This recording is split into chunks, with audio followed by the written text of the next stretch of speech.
정말 중요한 장면인데. 이 장면이요? 네. 세 명이 이렇게 서로를 바라보는 각도가 다르거든요. 네. 종수가 혜미를 사랑하는 게 보이죠? 그래요? 안 보여? 거기까지는 안 보이는데 어떤 부분에서? 저 장면에서 두 남자의 극명한 차이는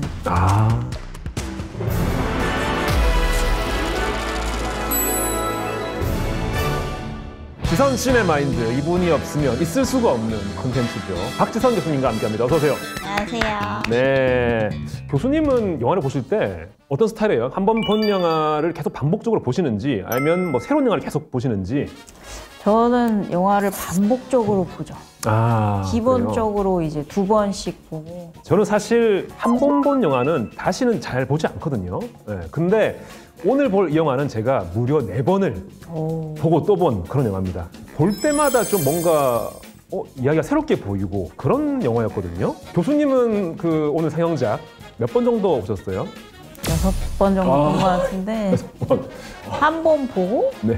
보자마자 다시 또 보고. 오늘의 상영작 어떤 내용인가요? 그 이창동 감독님의 영화 버닝인데요. 맞네. 여긴 나의 하나뿐인 친구 이종수.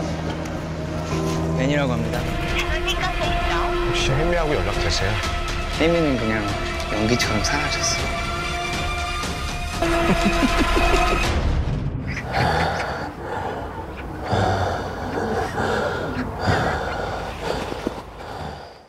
종수란 꿈이 소설가인데 지금 배달 일을 하면서 생계를 유지하고 있는데 혜미라는 어릴 적 동창이 갑자기 나타나서 사랑에 빠지고 그 혜미를 찾아 헤매게 되는 영화죠.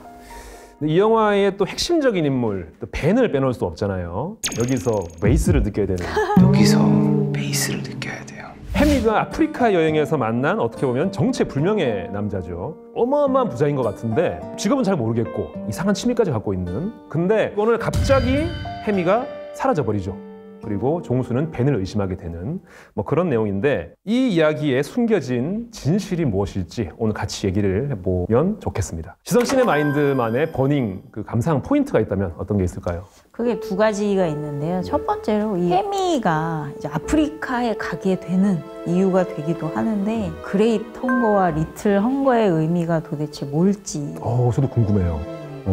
그거와 벤이라는 캐릭터가 굉장히 독특하잖아요. 그래서 벤은 도대체 어떤 인물일지 이 2가지를 좀 중점적으로 보고자 합니다. 야, 오늘 기대가 많이 됩니다. 자, 그러면 하나하나 장면을 살펴보면서 말씀 나눌 텐데 우연히 만난 혜미와 종수는 서로 호감을 느끼고 있는 상태죠. 그런데 혜미가 아프리카로 여행을 떠납니다. 그리고 돌아오는 날 종수는 설레는 마음으로 공항으로 마중을 나가는데 혜미가 웬 남자랑 같이 들어오게 되죠. 함께 볼 첫 장면은 아프리카 여행에서 돌아온 혜미와 벤 그리고 종수가 함께 술자리를 갖는 장면입니다. 대화에 집중해서 보시면 더 좋을 것 같네요. 끝나는 노래 지평선에 노을이 지는 거야. 그래서 점점 더 어두워지면서 노을이 사라지는데 갑자기 막 눈물이 나는 거야. 나도 저 노을처럼 사라지고 싶다. 난 사람이 눈물을 흘리는 게 신기해.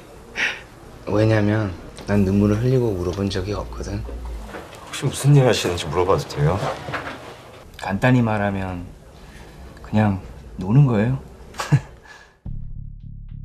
혜미가 이제 아프리카 여행을 회상하면서 눈물을 흘리고 그런 혜미의 모습을 벤이 신기하다는 듯이 이제 보고 있잖아요. 근데 일반 사람들이 보기에는 오히려 벤이 나는 눈물을 흘려본 적이 없다. 저게 오히려 더 신기한 포인트일 것 같거든요. 어떠세요? 사실 혜미가 하는 말이 무슨 말인지 알아듣기가 좀 힘들잖아요. 근데 그거를 바라보는 종수의 모습과 벤의 모습이 사실 정말 다르거든요. 네. 그러니까 종수가 혜미를 사랑하는 게 보이죠. 그래요? 안 보여?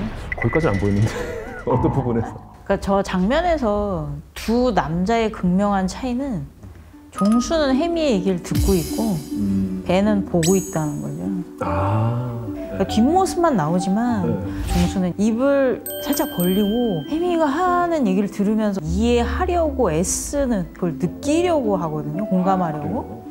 근데 이제 벤은 진짜 팔짱 끼고 보는 듯한 그런 태도로 자기는 뭐 울어본 적도 없고 눈물이란 증거가 없으니까 그런 감정을 느끼는지도 모른다고 얘기하잖아요. 근데 저 대사가 사실 벤에 대해서 정말 많은 걸 말해주는데 저런 말 들으면 무섭지 않아요? 그쵸. 무섭죠. 네, 무섭죠. 저는 실생활에서 저런 말을 하는 사람은 가까이 하지 않죠. 저런 말 하는 사람이 잘 없지 않아요?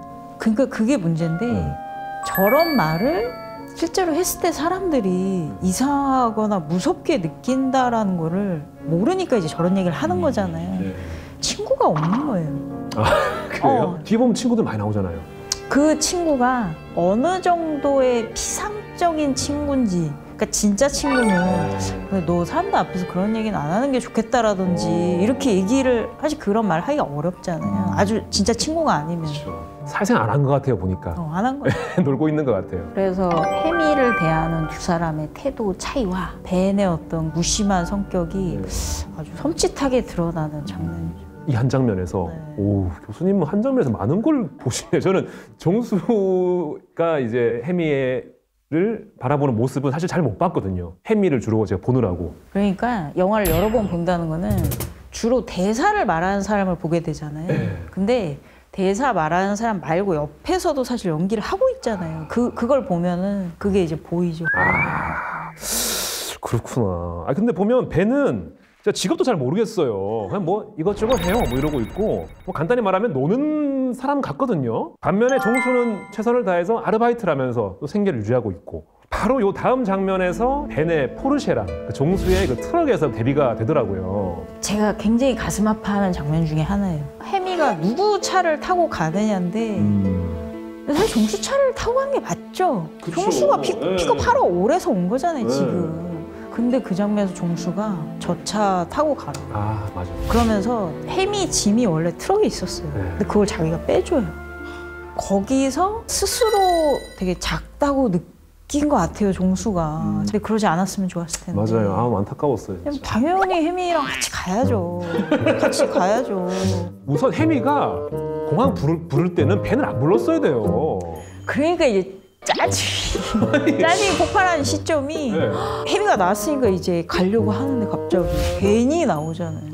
쟤는 왜 나오나. 그러니까 너무 안타까웠어요. 그래서 사실 이 영화는 사랑 영화이기도 하지만 빈부격차, 권력과 계급차를 아주 잘 보여주는 그런 영화이기도 한데 그걸 제일 처음 보여주는 게 이제 그 차. 결국 그 해미는 그 벤의 포르쉐를 타고 집으로 가고 종수는 자기 트럭을 몰고 혼자 돌아가는데 그리고 며칠 후에 해미한테 전화 한 통이 걸려오죠. 종수는 설레는 마음으로 해미를 만나러 갑니다.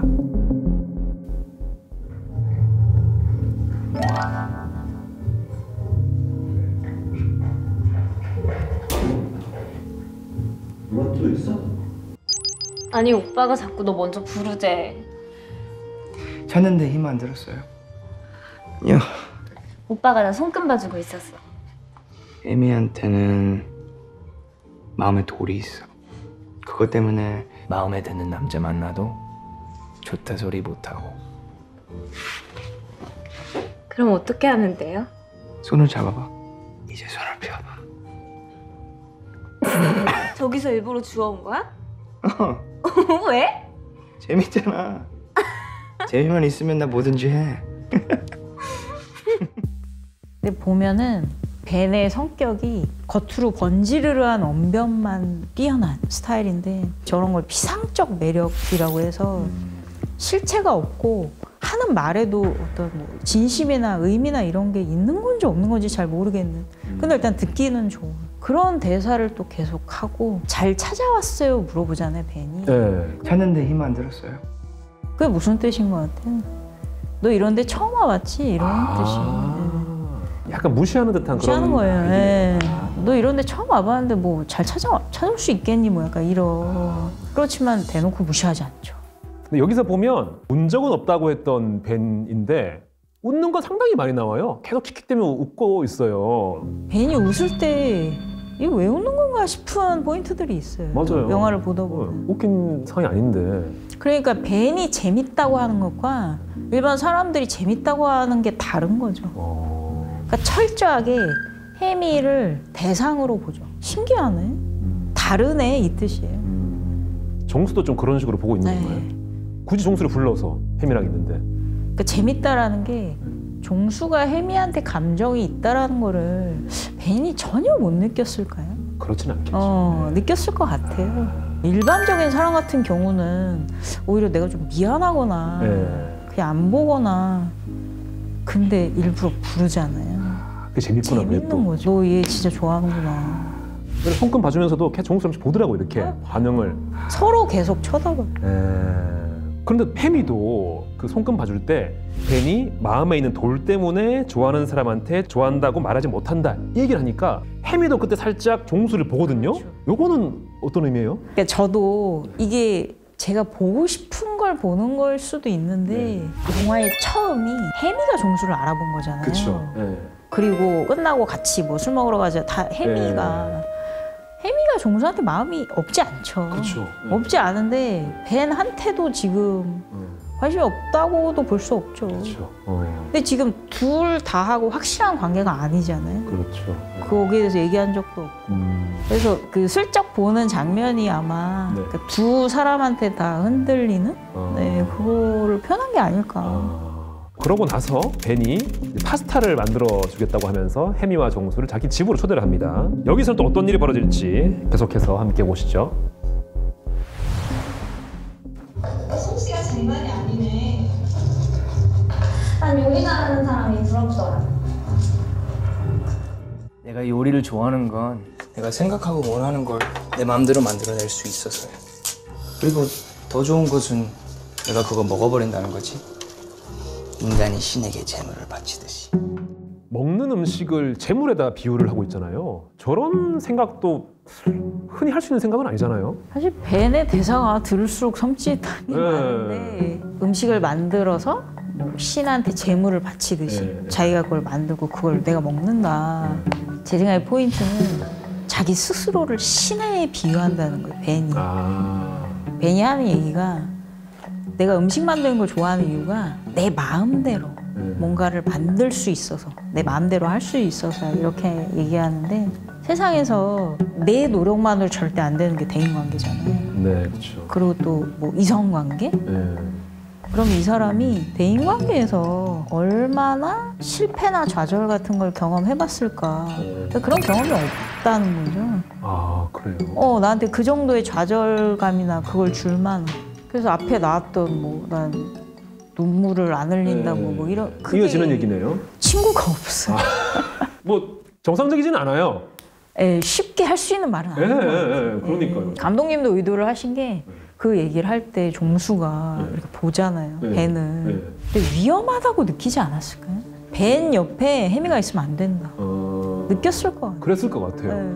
왜냐면 종수가 그 뒤에 장면을 보면은 뭐 화장실을 가서 뭐 이것저것 뒤져보잖아요. 그렇죠. 의심하죠. 느낀 거죠, 종수도. 그죠? 그러니까 충분히 의심할 만하죠. 그 혜미한테 진심인가? 이런 생각할 만하죠. 그리고 벤이 다음에는 혜미와 종수 두 사람을 자기 친구들과의 자리에 초대합니다.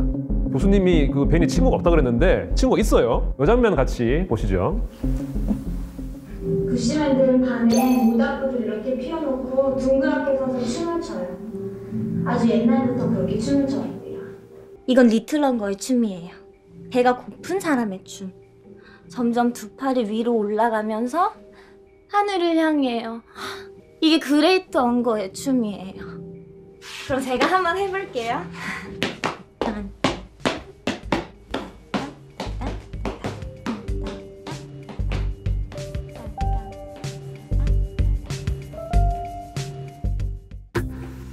그 벤의 친구들과 모인 자리에서 혜미가 그 아프리카에서 봤던 부시맨의 춤을 진심을 다해서 추고 있는데 벤 친구들의 표정이 뭐 구경거리 보는 듯한 그런 느낌이고 심지어 벤은 그 와중에 하품까지 하고 있어요. 그러니까 또 마음이 찢어지는 장면인데 혜미를 보는 친구들의 표정을 보면은 정말로 또 신기한 애 하나 데려왔구나 벤이 이런 그러니까 그동안 여자친구인지 만나는 사람인지 얼마나 많이 데려왔겠어요.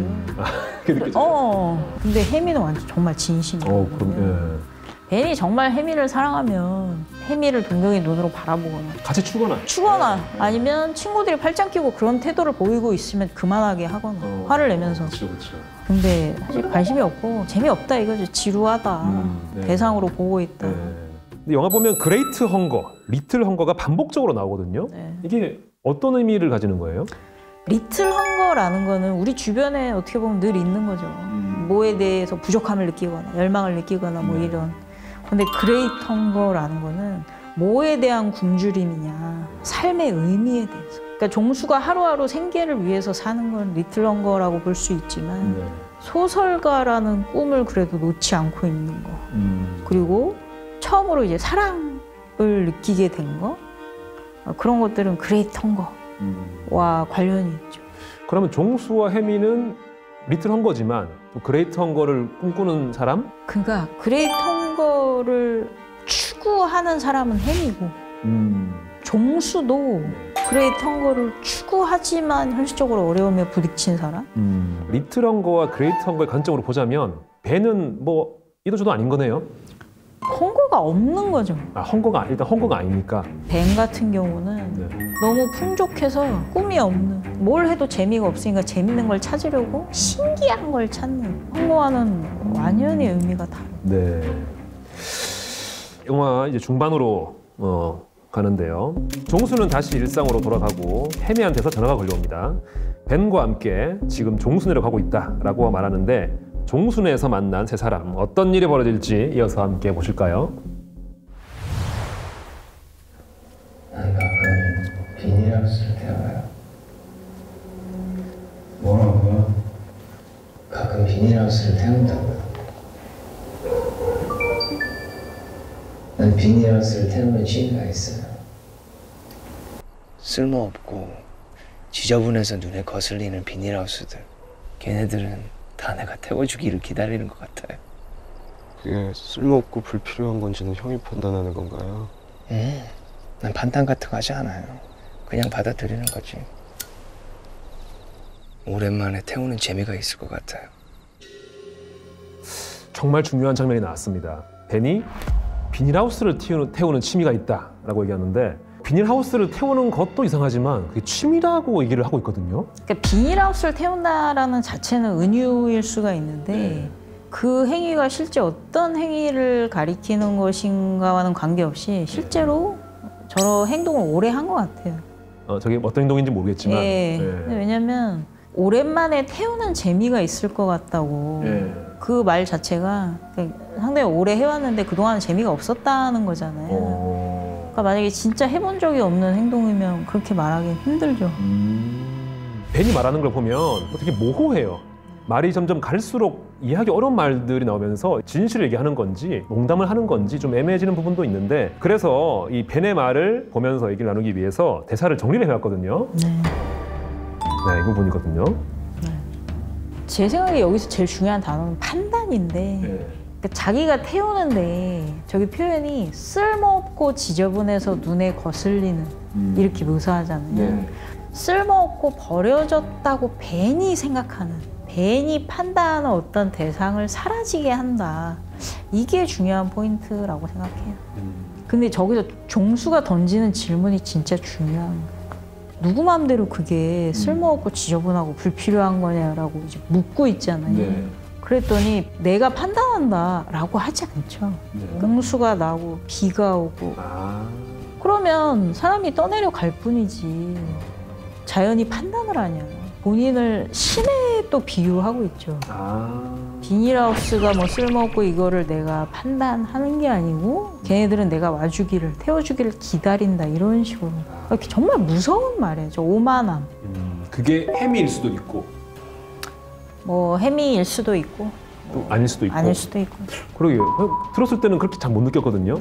듣고 나니까 그러네 싶긴 한데 그게 이게 영화 전체에서 스티븐 예언을 보면은 진짜 감동이나 이런 게 안 드러나요.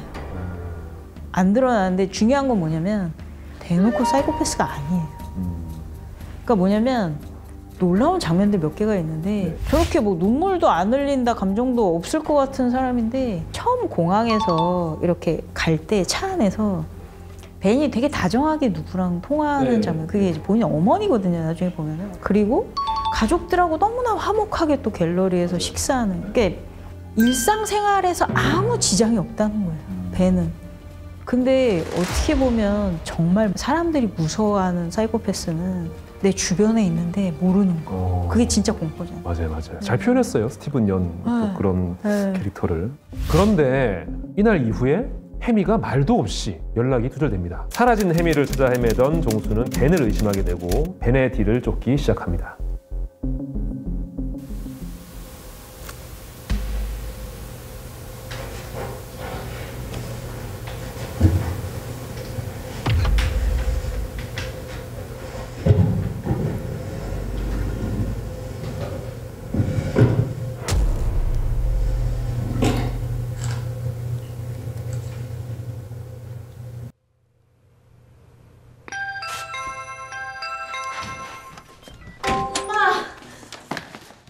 문 닫아야 돼. 고양이 나가.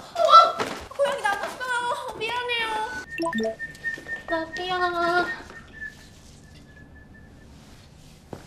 영아.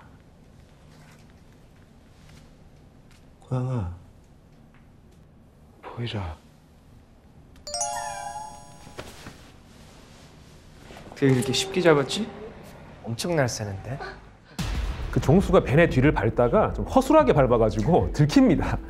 들키고 결국은 이제 벤의 집에 다시 초대가 됐는데 이 장면 이후에 벤에 대한 종수의 의심이 확신으로 바뀌는 것 같아요. 어떻게 보셨어요?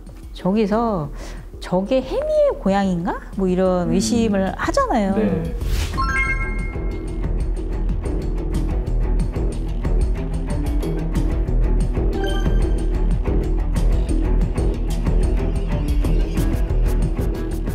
근데 그 벤의 대사에 어떻게 잡았지? 엄청 날쌔던데? 어떻게 이렇게 쉽게 잡았지? 엄청 날쌔는데? 그 말은 뭐냐면 고양이를 잡으려고 벤이 노력한 적이 있다는 거거든요. 그래서 저는 그 말을 보고 네. 아 해미네 고양인데 잡아왔구나 이렇게 생각했거든요. 아, 그 대사에서? 네. 저는 제가 10년차 고양이 집사거든요. 저도 나름대로 이 장면들을 좀 열심히 봤어요. 그 초반에 해미가 여행을 가고 종수가 혼자 보이리한테 이제 밥을 주기 온 장면이에요. 일단 보면은 사료랑 물통이 비어져 있죠. 그리고 그 고양이 화장실에 똥덩어리들이 있어요. 고양이가 있었다라는 증거가 될 수 있겠죠. 그리고 유심히 봐야 될 게 화장실 문이 열려 있고 그렇죠. 불이 켜져 있어요. 이렇게 있어. 보셨어요 그거? 이게 어떤 의미인 것 같아요? 고양이가 진짜 있는 거예요? 일단 화장실 문을 열어놓은 거는 조금 의아한 부분이에요. 화장실이 청결하지가 않잖아요. 근데 고양이가 왔다 갔다 할 수 있게 열어놓는다? 열어놓지 않거든요. 아 그래요? 열더라도 방명문을 설치를 할 텐데 해미를 이틀 한 거니까 뭐 방명문을 못 샀을 수도 있어요. 그럴 수도 있어요. 그럼에도 불구하고 그래도 해미가 집사가 맞겠다라고 생각이 드는 부분은 올해 내가 이 집을 비우면 고양이는 어두운 걸 좋아하기 때문에 약한 불을 켜놓거든요. 네. 근데 딱 지금 세팅이 약한 불을 켜놨어요. 그래서 어쩔 수 없이 문을 열어놨나? 라는 생각을 했어요. 여기까지는 고양이가 있다라는 쪽인데 보이리의 특성은 뭐냐면 낯을 상당히 많이 가려요. 그렇죠. 네. 몇 달 전에 보일러실에서 데리고 왔다 그랬기 때문에 최소한 몇 달 이상은 살았을 거란 말이에요. 그 공간이 익숙한 공간인데 근데 종수가 왔을 때 전혀 그렇죠. 모습을 드러내지 않아요. 고양이는 사람보다 이제 공간에 대한 낯섦을 더 느끼거든요. 그러면 한 달도 안 된 벤의 집에서는 더 낯설어서 더 못 나왔어야 돼요. 근데 종수가 오자마자 엥 하면서 나오잖아요. 초반에 그렇게 쉽게 모습을 내 보인다? 그 원룸에서도 안 보이던 그 보이리가? 그런 면에서는 저는 저 고양이는 보이리가 아니다. 종수의 착각이다 라고 저는 생각했습니다. 어떤가요, 제보? 굳이 고양이에 대해서 이렇게 많은 시간을 아 그래요? 준비 많이 했는데. 할애했어. 근데 이건 있어요. 종수는 고양이를 키우는 사람이 아니잖아요. 저 영화 속에서. 그렇죠. 네. 그래서 고양이의 습성을 모르니까 네. 아마 자기가 보이라 하고 불렀을 때 고양이가 왔을 때 아 이건 혜민의 보이리가 맞구나. 종수는 확신을 얻은 거죠. 그래서 저 장면 이후로 더 이상 나는 벤한테 혜미에 대해서 궁금한 건 없다고 얘기하잖아요. 네. 그런 종수에게 벤이 정수 씨는 너무 진지한 것 같아. 진지한 재미없어요. 즐겨야지. 종수 씨는 너무 진지한 것 같아. 진지하면 재미없어요. 즐겨야지. 진지하면 재미없어요. 즐겨야지. 이렇게 얘기한단 말이에요. 응? 요 부분 어떻게 보셨어요? 아니 그러니까 혜미에 대해서 너무 그렇게 진심으로 대하면 너만 힘들다. 그런 얘기인데 물론 의도하고 쓰신 건 아닐 것 같은데 다크나이트의 조커의 대사와 같죠. 뭐죠? Why so serious? 뭐 이렇게 심각하게 생각하냐. 근데 그 맥락이 같은 거예요. 굉장히 피상적이고 껍데기 같은 삶을 사는 사람이 그렇지 않은 사람한테 충고랍시고 이제 하는 거. 이 내용을 쭉 보면은 벤은 그 종수가 자기 쫓아오는 걸 계속 알고 있었던 거죠? 알고 있었죠. 알고 있는데 그걸 즐긴 건가요? 종수가 이제 벤한테 막 전화 통화하는데 갑자기 벤이 와가지고 창문 두들기는 게 진짜 무섭잖아요. 그리고 거기서 들어오라고, 아무렇지 않게. 나오라고. 정말 대담하죠. 무서울 것 같기도 한데 날 쫓아오고 있으면. 마치 모든 걸 다 알고 있는데 그냥 놔둔다는 듯이 그리고 나는 전혀 너가 무섭지 않다 이렇게 자꾸 오만함이 똑똑 흐르는. 어쨌든 혜미의 행방은 여전히 오리무중입니다. 벤에 대한 종수의 의심은 확신으로 바뀌고 종수는 처음으로 소설을 쓰기 시작하죠. 그리고 드디어 마지막 씬입니다. 종수의 연락을 받고 찾아온 벤이 포르쉐를 세워놓고 종수를 기다리고 있습니다. 함께 보시죠.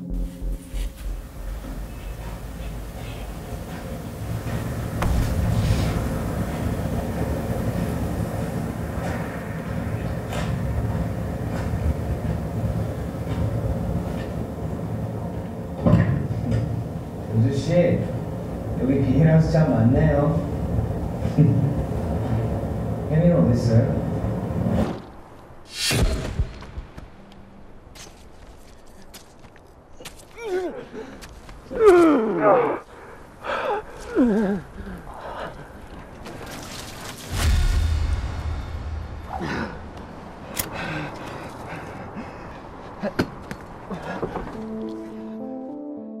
종수가 벤을 살해하고 모든 흔적을 태우면서 영화가 끝납니다.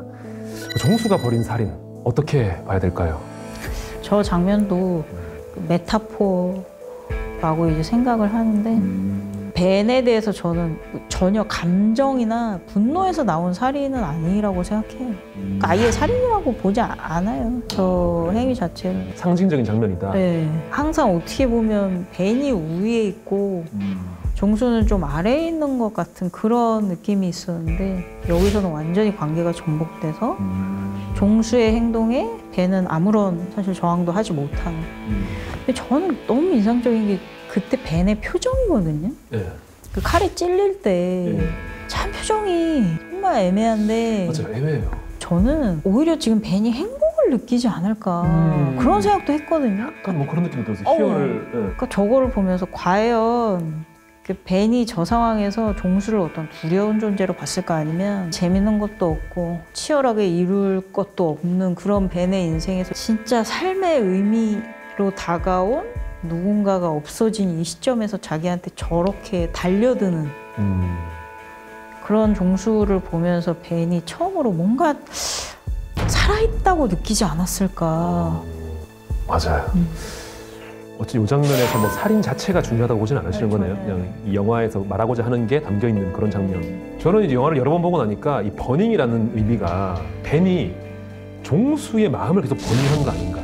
계속 그 사람을 불태워서 결국 자기가 이렇게 불태워지지 않았나 이런 생각도 좀 했습니다. 영화가 정말 다층적이어서 볼 때마다 의미가 바뀌고 한 10년 후에 보면 또 안 보이던 게 보일 거예요.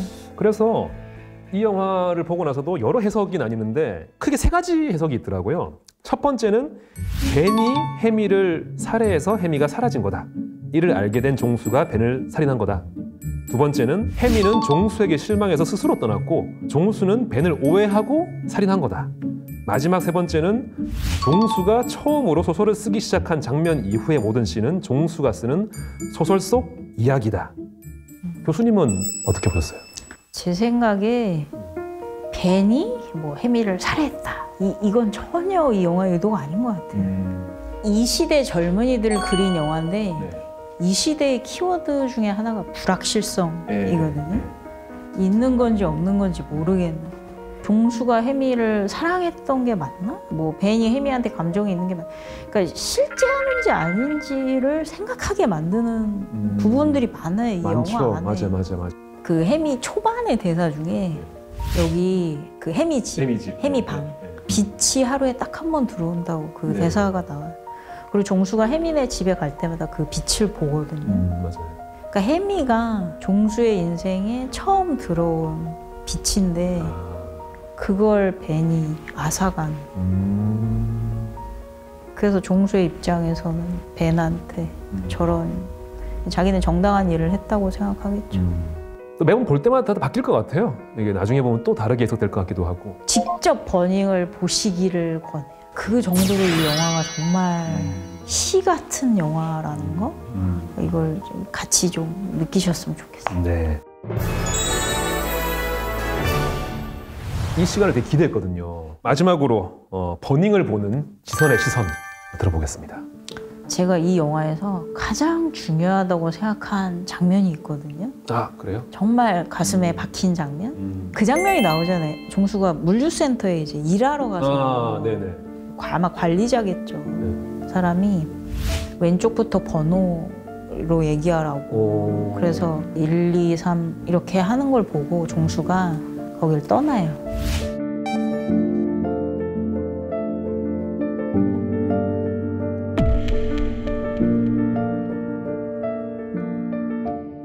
정말 중요한 장면인데. 이 장면이요? 네.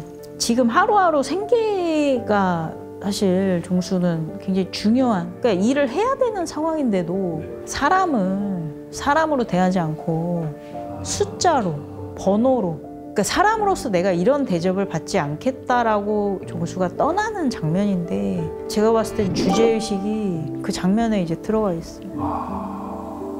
생각 못한 장면인데요? 그래서 제가 그 장면이 중요하다고 넣어놨는데 여기 대본에서 빠졌어요. 그러니까 뭐냐면 보는 사람에 따라서 전혀 중요하지 않은 장면이라. 저도 그렇게 중요하게 보지는 않았었거든요. 이 장면 없어도 될 것 같은데 들어가는 장면들은 사실 꼭 필요해서 들어가는 거잖아요. 아, 그렇죠. 그 장면 없어도 되잖아요. 벤과 혜미와 아무 관련이 없잖아요. 맞아요. 굳이 들어간 장면. 너무 중요한 장면. 사람을 사람으로 대하지 않는 세태에 대한 영화죠. 이거 왜 뺐어요, 이거? 지선 시네마인드. 오늘 참 기대가 컸는데 그 기대 이상으로 재밌고 또 의미 있는 시간이었습니다. 다음 상영작이 어떤 작품이 될지 또 기대하면서 한 주를 기다려주시면 감사하겠습니다. 오늘 수고하셨습니다. 고맙습니다. 감사합니다. 고맙습니다.